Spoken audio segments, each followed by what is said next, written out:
चेत, प्रभु कह रहे प्रायः ऐसे पापरत मनुष्यों को ये चेतना नहीं होती कि मैं भगवत प्राप्ति करूं, संत समागम या नाम जप, नाम कीर्तन, चेतना नहीं होती इनकी। ये चेतना लुप्त रहती है। ऐसा नहीं कि उनमें सामर्थ्य नहीं, पर वो लुप्त। पापवंत कर सहज स्वभाव, भजन मूर्ति ही भावन का, उसके अंदर भाव ही नहीं आएगा भजन आदि का। तो चेत, ऐसे जो पापात्मा जन होते हैं, पहली बात उनके अंदर सत्संग में जाना या भजन आदि इसकी रुचि ही नहीं हो। अगर कहीं भगवत कृपा से या किसी, अब जैसे उनके अंदर ये रत्या है, उनकी पत्नी भगवत चरणारविंद की, महाप्रभु की शरणागत है, आश्रित है, तो कैसा कृपा बन रहा है। वो जरूर बोलती उस समय, फिर मंजीरा लेकर राधा नाम का, ये तो बढ़िया है, राधा नाम कीर्तन कर।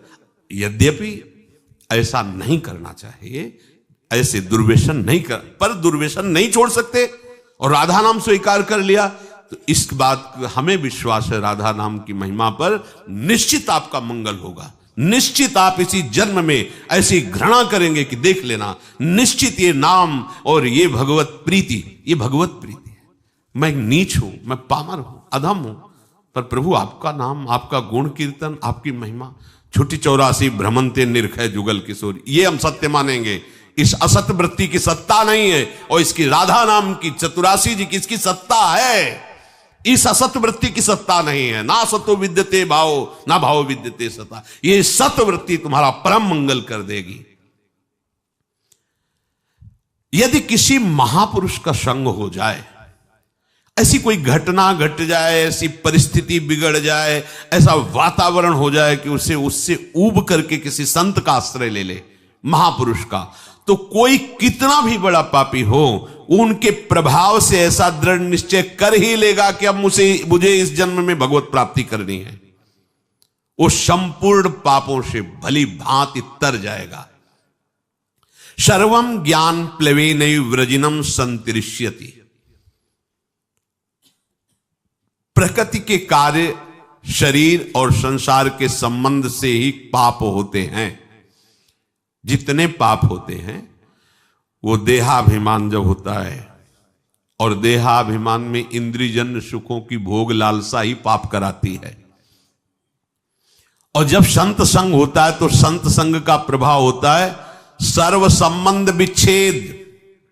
ध्यान दीजिए, आपु सरिस चाहे सबकी ना, संतों का स्वभाव और प्रभाव आपु सरिस जैसे वो हैं वैसे बनाना चाहते हैं, या आप उस शरीर चाहे आपको भगवत स्वरूप बनाना चाहते हैं। संतों के संग का प्रभाव सर्व संग पहो हिमाम, सर्व संबंध विच्छेद, शरीर से, अंतःकरण से, इंद्रियों से, शरीर संबंधियों से, भोगों से। अगर ये नहीं तो संत संग नहीं हो रहा है। संबंध विच्छेद, संबंध पुष्टता, यह अविद्या का संग है। संबंध विच्छेद यही ज्ञान है, यही अज्ञान के नाश का स्वरूप है। यह अहमता ममता एकमात्र प्रियालाल के चरणों में समर्पित, कोई संबंध नहीं। ध्यान देते हो इस बात पर? हो नहीं, ये वो प्रपंच लादे घूम रहे हो। जैसे हरिवंश प्रपंच बंच सब, ये काल ब्याल को खायो, ये जिए जान श्याम श्यामापद, कमल संग शिरनायो। सर्वम ज्ञान प्लवेनैव व्रजिनम संतरिष्यति। जहां वो संत महापुरुष के संग के प्रभाव से सर्व संबंध विच्छेद हुआ, तो अब उसको तरना बाकी नहीं रह गया, तर गया। मूला भावे कुतः शाखा, जब मूल ही कट गया तो अब शाखा कहां टिकेगी? तो बोले मूल था शरीर, अंतःकरण और भोगों का संबंध, संत प्रभाव से वो हट गया। अब जो बचा वो भगवद आश्रय, भगवत प्रीति या स्वरूप बोध। यथैधांसि समिद्धोग्निर भस्मसात् कुरुते अर्जुन, ज्ञानाग्निः सर्वकर्माणि भस्मसात् कुरुते तथा। हे अर्जुन, जैसे प्रज्वलित अग्नि ईंधनों को सर्वथा भस्म कर देती है, ऐसे ही जब संत संग से ज्ञान प्रकट होता है तो संपूर्ण कर्मों को सर्वथा के लिए भस्म कर देती है। ये बात भगवान के वचन। यथई धाम से समिद्धोग्निर्भस्म सात कुरते अर्जुन। पीछे के श्लोक में भगवान ने बताया कि जब कोई संत महापुरुषों का आश्रय लेकर के उनके द्वारा बताए हुए मार्ग पर चलता है तो कितना भी बड़ा पापी हो, मार्ग में चलने का तात्पर्य नौका पे बैठना, वो ज्ञान रूपी नौका से पाप रूपी संसार रूपी समुद्र से तर जाता है। तो बोले समुद्र से पार हो गया पर समुद्र तो रह गया, समुद्र की सत्ता तो है। तो आगे के श्लोक में भगवान कहते हैं भस्म सात कुरते अर्जुन, कुछ नहीं बचता। उदाहरण में कह रहे कि जैसे प्रज्वलित अग्नि के साथ संयोग करा दीजिए, कुछ भी वो सबको अपना स्वरूप प्रदान कर देगी। लोहा डाल दीजिए, सोना डाल दीजिए, बिष्ठा डाल दीजिए, चंदन डाल दीजिए, जो भी डालोगे वो अग्नि अपने ताप से उसे अपना में स्वरूप दे देगी। लोहा भी अग्निमय हो जाएगा, सब कुछ वो भस्म कर देगी, कुछ शेष नहीं रहेगा, किंचन मात्र शेष नहीं रहेगा। ज्ञानाग्नि सर्व कर्माणि भस्मसात् कुरुते तथा। जैसे अग्नि सब कुछ भस्म कर देती है, ऐसे ही संत संग के प्रभाव से प्रकट हुए ज्ञान रूपी अग्नि से संचित प्रारब्ध क्रियमाण सब भस्म हो जाते हैं। संचित प्रारब्ध क्रियमाण तीनों कर्म भस्म हो जाते हैं। अग्नि में जैसे काष्ठ का अत्यंत अभाव हो जाता है, ऐसे ही संत संग से प्राप्त हुए ज्ञान से पूर्ण समस्त बंधनों का अभाव हो जाता है। सब बंधन भस्म हो गए, कोई बंधन नहीं, न कर्म बंधन, न शरीर बंधन, न भोग आसक्ति, न देह के संबंधियों का बंधन। तात्पर्य है संसार शरीर से संबंध विच्छेद हो जाने पर ही विशुद्ध बोध होता है, और वही जब कहो तो उसे माना जाता है कि हमारे साथ कटु व्यवहार हो रहा है। ये कटु व्यवहार तुम्हारे माने हुए राग पर हो रहा है। जब तक इस राग का तुम वैराग्य में परिवर्तन नहीं करोगे विवेक के द्वारा, तब तक परमार्थ का अनुभव नहीं हो सकता। वैराग्य को समझा जाता है स्वेच्छाचार। अरे ककारा नहीं आता परमार्थ का, केवल कपड़ा बदल लेने से परमार्थी थोड़ी हो जाते हो। हाँ, परमार्थ के जो महारथी हैं महापुरुष जन, उनके पास उनकी अधीनता स्वीकार, तब परमार्थ का ककारा आएगा। नहीं तो भगवान और सरकार और अवतार बनने में देर नहीं लगती, माया बना देती, देर नहीं लगती। हाँ, जहां 10-20 हजार लोग दंडवत किए तो यहां आने लगता है हम तो कुछ विशेष हैं, और जहां विशेष है तहां फिर वो भगवान की माया अपना प्रभाव दिखा देती है। बड़ा विचित्र खेल है, बिना गुरु कृपा के समझ में नहीं आता। अगर इस अहंकार पर कोई शासन कर सकता है तो एकमात्र भगवान ही कर सकते हैं, गुरुदेव भगवान ही कर सकते हैं। संबंध विच्छेद होने पर ही आपको परमात्म तत्व का अनुभव होगा। बैठा लो इस बात को। शरीर से अपनापन, शरीर संबंधियों से अपनापन, भोगों से अपनापन हटाना ही पड़ेगा यदि भगवत प्राप्ति करना चाहते हो।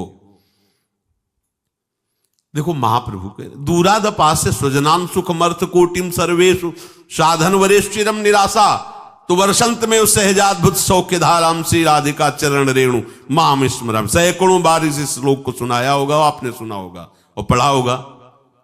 दूरादपास्य स्वजनान, परिवार के संबंध से बहुत दूर, घर में रहते हुए बहुत दूर, गृहस्थ हो तो भी बहुत दूर। राग रहित होना, जैसे ये बड़े बड़े महापुरुष जो गृहस्थी में, उनके जीवन चरित्रों को पढ़ के देख लीजिए। श्रीवास जी के घर में कीर्तन हो रहा है, पुत्र पधार गया, कान में जाके कहा पुत्र महाप्रभु तक आवाज नहीं जानी चाहिए, कीर्तन नहीं बंद होना चाहिए, कीर्तन बंद हुआ तो मेरे प्राण निकल जाएंगे। और उछल उछल कर कीर्तन कर रहे हैं, राग रहित। अगर राग हृदय में है तो चाहे आप गृहस्थ हो, चाहे आप विरक्त हो, इसे कोई फर्क नहीं पड़ता है। ये अंतर का, भगवत प्राप्ति अंतर के विषय से होती है। ये आचार्य परंपरा, ये वेश बाहर से त्याग करते हुए आंतरिक राग को मिटाने के लिए है, जो निवृत्ति मार्ग के उपासक हैं। नहीं तो जो निवृत्ति मार्ग के प्रभु हैं वही प्रवृत्ति मार्ग के प्रभु हैं। जो भगवत प्राप्ति निवृत्ति मार्ग को होती वही प्रवृत्ति मार्ग को होती। बस अपने सिद्धांत से चले, दोनों को ही वैराग्य धारण करना होगा। एक को बाहरी और आंतरिक दोनों, और एक को केवल आंतरिक बाहरी व्यवहार में रहते हुए भी वो भगवत प्राप्ति वैसे ही करेगा। संबंध विच्छेद, ये बड़ी जोर की बात है। संबंध विच्छेद बिना संबंध के नहीं हो सकता। कोई तो हमारा हो, अब उसको अपनापन ना सदगुरुदेव में है ना श्री जी में है, तो संबंध विच्छेद कर ही नहीं सकता, केवल नाटक होता है। क्या होगा ये लाल पीले धारण करने से? आंतरिक राग की पुष्टता के लिए कपट पूर्वक परमार्थ का पोषण, बड़ा चतुर बनता है जीव, और वो चतुराई करके स्वयं नरक जाने का रास्ता पुष्ट करता है। समझता कोई जानता नहीं। अरे जिसके तुम हो वो तो जान ही रहा है ना, वो तो सबके हृदय बैठा हुआ, वो खुद देख रहा है, साक्षी है सबका, वो सबका दृष्टा है। कैसी भूल है कि जिन विषयों को त्यागने के लिए मार्ग लिया जाता है, उन्हीं विषयों को भोगने के लिए इसका कपटपूर्वक आश्रय।